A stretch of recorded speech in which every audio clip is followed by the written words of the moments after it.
Pasadas las 4 de la mañana, una llamada ingresó a la línea de emergencias de Bogotá. Al otro lado se escuchaba la voz entrecortada de una mujer. Estaba herida, tenía frío y no sabía exactamente en qué lugar del Parque Nacional se encontraba. Intentaba describir lo poco que se podía ver en medio de la oscuridad. Un barranco, muchos árboles y agua corriendo cerca. Mientras un policía trataba de mantenerla consciente y de obtener alguna pista que permitiera encontrarla, la mujer solo repetía una frase.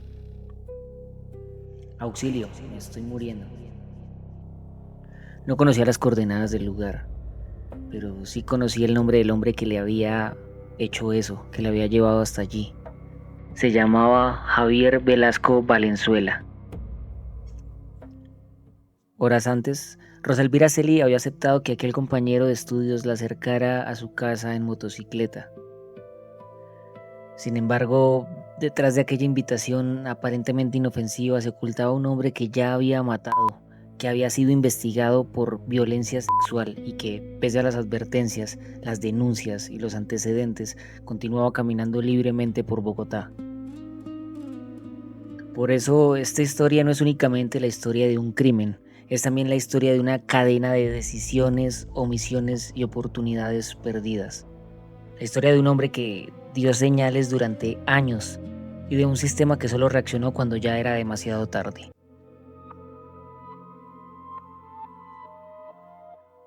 Hoy arrancamos una nueva línea dentro del canal. Los martes nos vamos a meter sin rodeos en las historias de los asesinos seriales y los monstruos de Colombia. Los viernes continuaremos con la línea tradicional del canal, las historias de bandoleros, la violencia bipartidista y otros acontecimientos que han marcado la historia nacional. Y algunos domingos, cuando la agenda y la respuesta de ustedes lo permita, pues presentaremos documentales territoriales y culturales. Haremos recorridos por regiones, sus costumbres, sus paisajes y su memoria, contados a través de quienes las han interpretado y convertido en literatura, música e historia. Para empezar este recorrido, elegimos un caso que estremeció a todo el país y que todavía hoy duele recordar. El caso de Rosalvira Celi y el hombre que la torturó y la asesinó, Javier Velasco Valenzuela. Vamos a contar quién era ella, qué le pasó esa madrugada y por qué este personaje, más allá del morbo, encaja en el perfil de un asesino serial. Esto es Historias y Relatos.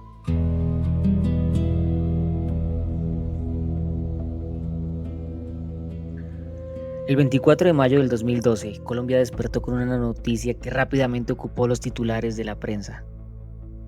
Una mujer había sido encontrada gravemente herida en una zona boscosa del Parque Nacional Enrique Olaya Herrera en Bogotá. Había sido golpeada, agredida sexualmente, herida con un arma blanca y sometida a una forma de tortura que le produjo lesiones internas devastadoras. Antes de convertirse en el nombre de una víctima nacionalmente conocida, Rosalvira Celi era una mujer de 35 años que intentaba construir una vida mejor.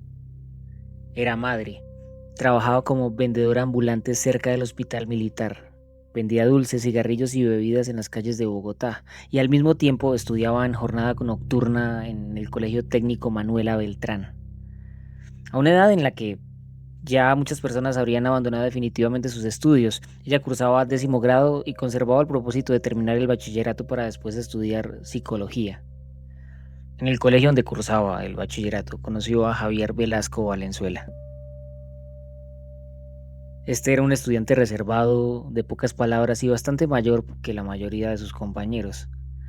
Utilizaba aretes en ambas orejas y acostumbraba a cubrirse la cabeza con pañoletas de motociclista.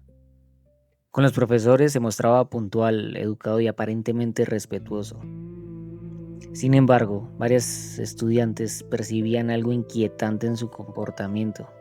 Algunas lo consideraban excéntrico, otras afirmaban que su manera de observarlas resultaba incómoda. Semanas antes del crimen había protagonizado un episodio extraño en un establecimiento nocturno. También había intentado acercarse sentimentalmente a Rosalvira, pero ella lo rechazaba y procuraba no quedarse a solas con él. Las señales, para algunos dicen que estaban ahí. No era todavía prueba de un crimen futuro, pero sí advertencias de una conducta que generaba en muchos de los compañeros temor y desconfianza. La noche anterior al ataque, Rosa Elvira salió del colegio y compartió algunas cervezas con Velasco y otro compañero. Cuando llegó el momento de regresar a casa, Javier Velasco se ofreció a llevarla en su motocicleta y Rosa Elvira aceptó. Ya era tarde. Ese ofrecimiento escondía las peores intenciones. Velasco condujo a la mujer hasta la parte alta del Parque Nacional y allí entre las estribaciones de los centros orientales la hizo bajar entre matorrales y hojarasca. Desorientada, Rosalvira quedó inmóvil por unos segundos hasta que el casco del motociclista le estrelló contra su cabeza y perdió el equilibrio. En el suelo, el agresor desgarró la ropa y la violentó mientras le propinaba numerosos golpes. Aún así, ella no se rindió, se defendió con todas sus fuerzas y entre manotazos le arrancó el chaleco reflectivo del pecho. Pero la embestida fue brutal y con el paso de los minutos terminó por agotar su resistencia. El criminal se tomó un breve respiro, aunque aún le faltaba consumar otra de sus retorcidas fantasías. Buscó entre la maleza un objeto largo y punzante y lo introdujo con fuerza en el recto de la víctima. Luego se incorporó, encendió la motocicleta y se alejó, convencido de que ella había muerto. Rosa Elvira era fuerte y esa mezcla de valentía y tenacidad impediría que el crimen quedara en silencio. En medio de la oscuridad y del frío alcanzó su celular y llamó a la línea de emergencias 123. Eran las 4:20 de la mañana y el operador, al comprender que se trataba de una agresión sexual, transfirió la llamada a la policía. Un joven teniente que estaba de turno la escuchó con atención. Me violaron, me estoy muriendo, alcanzó a decir la mujer, ya al límite. Hacia las 5:10 el teniente procuraba sostener el contacto mientras Rosa suplicaba al otro lado. Auxilio, auxilio, me estoy muriendo. El oficial intentó calmarla, darle fuerza y le prometió que la encontrarían pronto. A las 5:25 le pidió que describiera el lugar y aturdida y entre sollozos ella respondió que había un barranco y que veía árboles. De inmediato el policía preguntó que si había un río cerca y que si veía agua y ella dijo que sí. A las 6:12 de la mañana un grupo de bomberos y policías la ubicó en la ribera del río Arzobispo. Fue trasladada en una ambulancia de la Secretaría de Salud al Hospital Santa Clara, donde ingresó cerca de las 7:52, pese a estar a pocas cuadras del Hospital San Ignacio, en donde no fue atendida por no contar con seguro de salud. Durante el trayecto permaneció semiconsciente y le dijo al paramédico que conocía a su agresor. Un par de horas más tarde la noticia se propagó con velocidad por la prensa capitalina e impactó a una ciudadanía atónita que exigía justicia. A pesar de su lucha, la vida de Rosa Elvira se apagó en la unidad de cuidados intensivos el lunes 28 de mayo del 2012 a la 1 de la tarde. Las lesiones fueron tan brutales que su cuerpo no resistió la infección ni el daño en sus órganos vitales.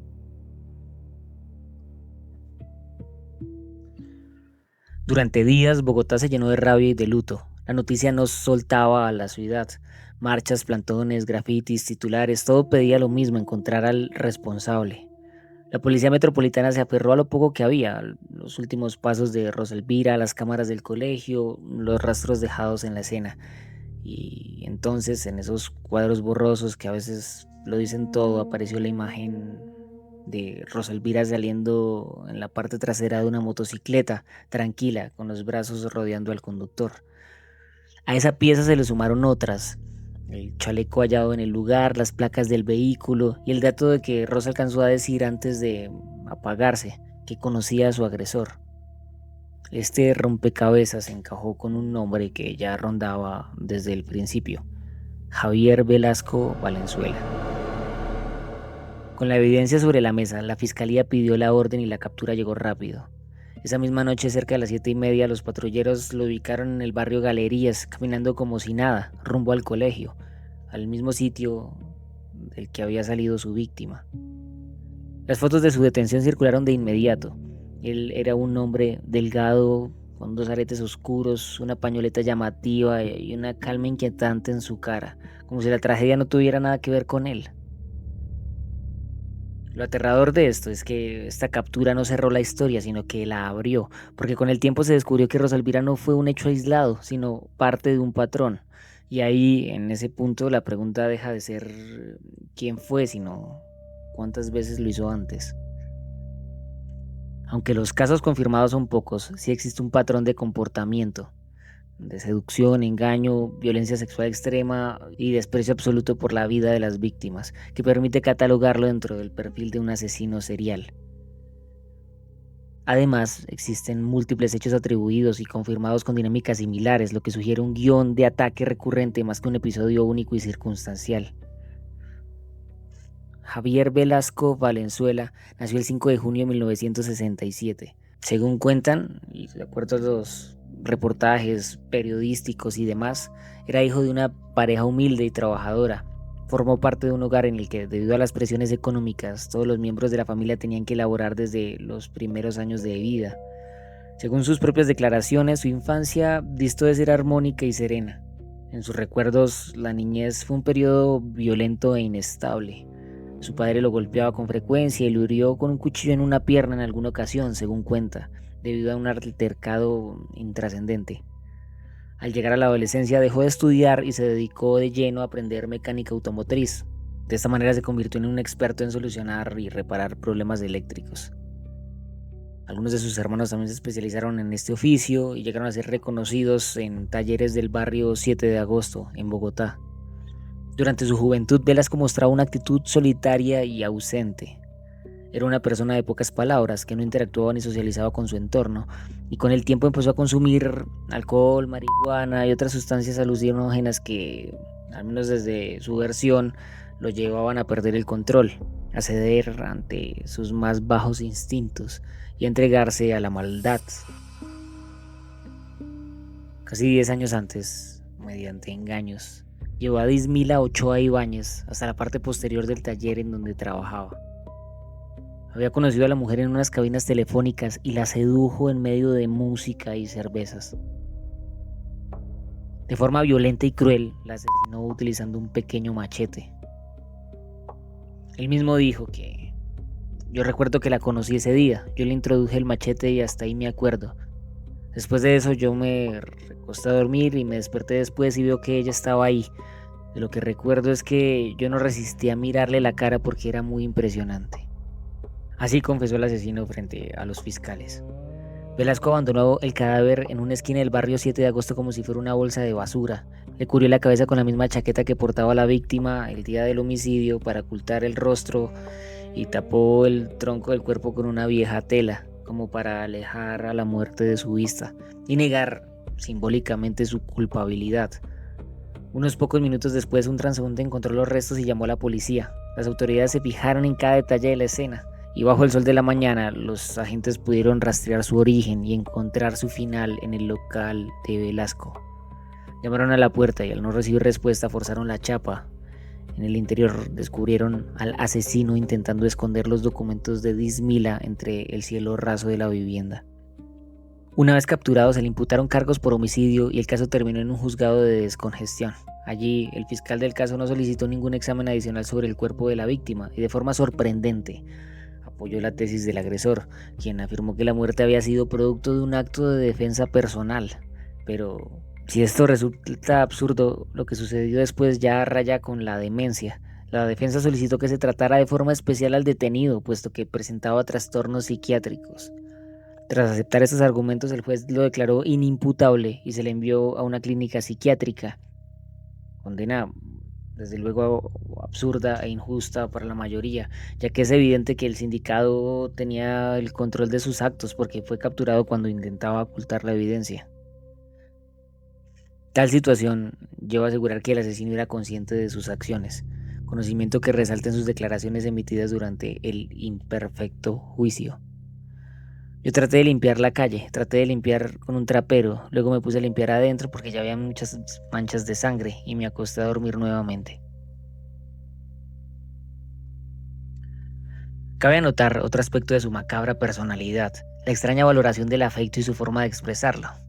Yo creo que fue un acto de brutalidad de parte mía, estúpido y tal vez enceguecido, terriblemente asustado. No sé por qué pasó eso, yo sentía que la amaba. narró respecto al caso de Dismila. De igual forma, una extraña carta apareció entre sus pertenencias al ser capturado por el caso de Rosalvira, en el cual se regaba en palabras amorosas por su víctima. Eres mi amor eterno, le escribió con pasión a la mujer que torturó y asesinó. Esta relación entre amor y muerte está presente en la valoración que hace el monstruo sobre su autoimagen. Se ve a sí mismo como un ser afectuoso y afable. Cuando yo estoy en los 5 sentidos, soy muy amoroso, sensible con las personas, no en el sentido homosexual. Puedo ser amoroso con los hombres porque creo en el amor y en la buena voluntad, afirmó a los psiquiatras que lo examinaron. Ya interno en la institución de salud, recibió permisos para salir de la clínica de manera intermitente y en esas salidas agredió sexualmente a sus 2 hijas adoptivas, de 3 y 11 años. Según el testimonio de su propia compañera, el señor Velasco se aprovechaba cuando ella salía a comprar algo a la tienda y procedía a acceder a las menores. Tiempo después, de forma tan inesperada como inquietante, los médicos concluyeron que no padecía de un trastorno mental y con ese diagnóstico, el 31 de octubre del 2003 quedó en libertad tras pagar 2 salarios mínimos y firmar un compromiso para asistir a un tratamiento extramural que en la práctica no tuvo seguimiento. Velasco no solo agredía a sus hijastras, también ejercía violencia contra su compañera y llegó a intentar asesinarla, como ella relató en una denuncia. Intentó ahorcarme y por miedo no le dije nada, pero él estuvo preso por homicidio porque mató a una muchacha el mismo día que lo conocí.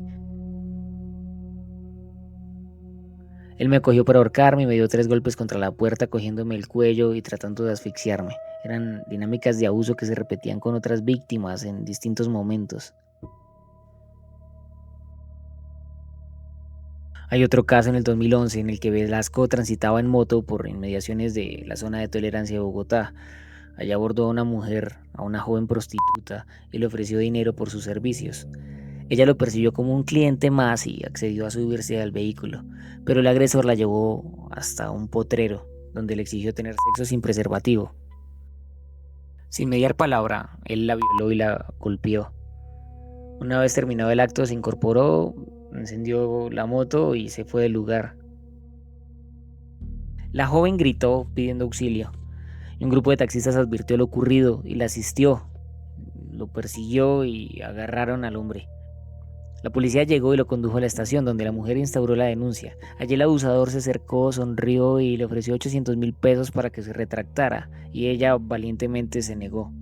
Sin embargo, una vez más, la ineficiencia, la burocracia y la tramitología pesaron más que la justicia, y Velasco volvió a quedar libre con la posibilidad de reincidir en cuestión de horas. Como ya se ha dicho, es poco probable que un criminal de esta categoría que ha matado, violado y engañado pueda ser resocializado. Sin embargo, las leyes en Colombia están orientadas a descongestionar la paupérrima infraestructura carcelaria en lugar de dirigirse a proteger a los ciudadanos más débiles e indefensos. 7 meses y 3 días después del brutal asesinato de Rosalvira Celi, el 27 de diciembre del 2012, la justicia condenó a Javier Velasco Valenzuela a 48 años de cárcel.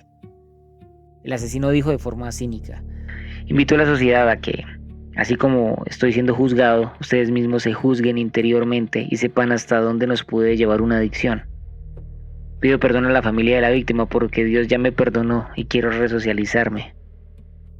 Eso, desde luego, muestra una personalidad manipuladora y psicopática, pues trata en cierta medida de jugar con los sentimientos del público, invocando el perdón de la sociedad, aunque solo busca su propio beneficio, intentando jugar con los funcionarios de la misma forma en que lo hace con sus víctimas o que lo hace en general. Ante esas afirmaciones, la hermana de Rosalvira se mostró ofendida y solicitó una pena más alta. Horas antes, la fiscalía había pedido 60 años de prisión por la gravedad del hecho. Sin embargo, como aceptó los delitos de homicidio agravado y tortura, su pena fue rebajada en 12 años, luego de que así lo decidiera la jueza segunda penal adjunta de conocimiento de Bogotá. Desde una lectura psicológica, sin diagnosticar clínicamente, sino describiendo patrones conductuales, lo que se ha dicho de Javier Velasco Valenzuela en informes periodísticos y en su propio relato encaja con lo que la literatura internacional sobre agresores sexuales denomina violencia sexual instrumental, donde la sexualidad aparece como un medio de dominación, de control y de humillación, más no como un impulso incontrolable.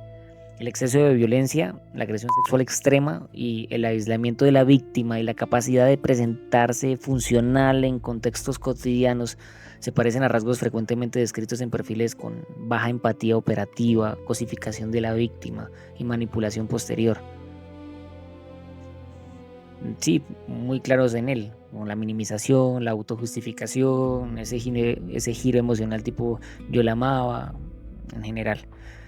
En tipologías usadas por criminólogos se aproximaría a un agresor predatorio y si se consideran los hechos atribuidos a un patrón sería el conductual.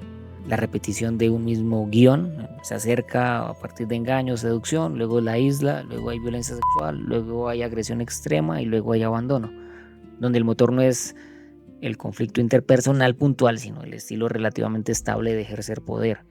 Ya en clave también social, el caso ilustra un fenómeno estudiado internacionalmente, como fallas sistemáticas en la contención del riesgo. Hay trayectorias de violencia que no se interrumpen a tiempo por respuestas institucionales erráticas en términos de prevención del delito. No es solo que este individuo sea monstruoso, sino un círculo de oportunidad e impunidad que permite que haya reincidencia.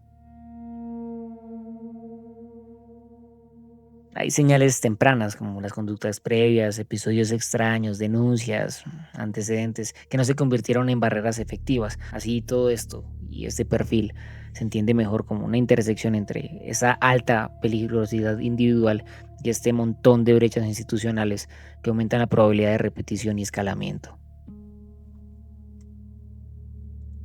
Cuando Rosa Elvira fue asesinada, el feminicidio todavía no existía en Colombia como un delito autónomo. Por eso Javier Velasco fue juzgado por homicidio agravado, tortura y acceso carnal violento. El crimen, sin embargo, se convirtió en uno de los casos que impulsaron el debate nacional sobre la necesidad de reconocer jurídicamente la muerte de una mujer por razones de género. Durante años, organizaciones de mujeres, juristas, activistas y familiares de víctimas habían denunciado que muchos asesinatos eran tratados como hechos aislados.